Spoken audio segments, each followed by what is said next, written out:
இன்னைக்கு நம்ம இந்த வீடியோல கார்த்திகை மாச ஸ்பெஷல் பொரி உருண்டை எப்படி செய்யலாம்னு பார்க்க போறோம். வாங்க வீடியோக்குள்ள போலாம். 2 டம்ளர் வெல்லம் எடுத்துக்கோங்க. இப்போ இது பாகு எடுக்க போறோம். அது கொஞ்சமா தண்ணி ஆட் பண்ணிக்கோங்க. நல்லா கலரிட்டே இருங்க. நல்லா மெல்ட் ஆகும். ஒரு 5 நிமிஷம் பண்ணிட்டே இருங்க. இந்த மாதிரி மெல்ட் ஆகி நொரா வரும். பாகு கன்சிஸ்டன்சி வர வரைக்கும் வெயிட் பண்ணுங்க. கரெக்டான பாகுக்கு ஒரு கிண்ணத்துல தண்ணி ஆட் பண்ணிக்கோங்க. உருகின வெல்லத்தை ஆட் பண்ணிக்கலாம். இந்த மாதிரி மிக்ஸ் பண்ணுங்க. திக்கா ஆகணும். இந்த மாதிரி திக்காக ஆயிடுச்சுன்னா கரெக்டாக இருக்குன்னு அர்த்தம். இப்போ பாகு ரெடி ஆகிடுச்சு. நான் எடுத்த இந்த வெல்லம் சுத்தமான வெல்லம், அதனால வடிகட்டல. இதில் ஏலக்காய் தூள், சுக்கு பொடி ஆட் பண்ணிக்கோங்க.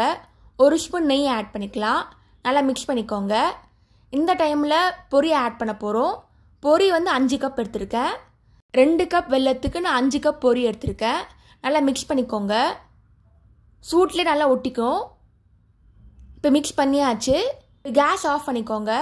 கையில் நெய் ஆட் பண்ணிட்டு நல்லா பொரி உருண்டை பிடிங்க. சூடோடு பண்ணாதாங்க ரவுண்ட் ஷேப் வரும், இல்லைனா ஒட்டாது. இந்த மாதிரி ஒன்று ஒன்று ஆட் பண்ணிக்கலாம். இப்போ ஆட் பண்ணி முடிச்சாச்சு. ஒரு சுவையான கார்த்திகை தீப ஸ்பெஷல் பொரி உருண்டை ரெடி பண்ணியாச்சு. நீங்களும் ட்ரை பண்ணி பார்த்துட்டு எப்படி இருக்குன்னு சொல்லுங்கள். இந்த மாதிரி சிம்பிள் ரெசிபியில் யூடியூப் சேனல் போட்டிருக்கேன். அதையும் மறக்காமல் செக் பண்ணி பாருங்கள். தேங்க்ஸ் ஃபார் வாட்சிங். லைக் பண்ணுங்கள், ஷேர் பண்ணுங்கள், சப்ஸ்கிரைப் பண்ணுங்கள்.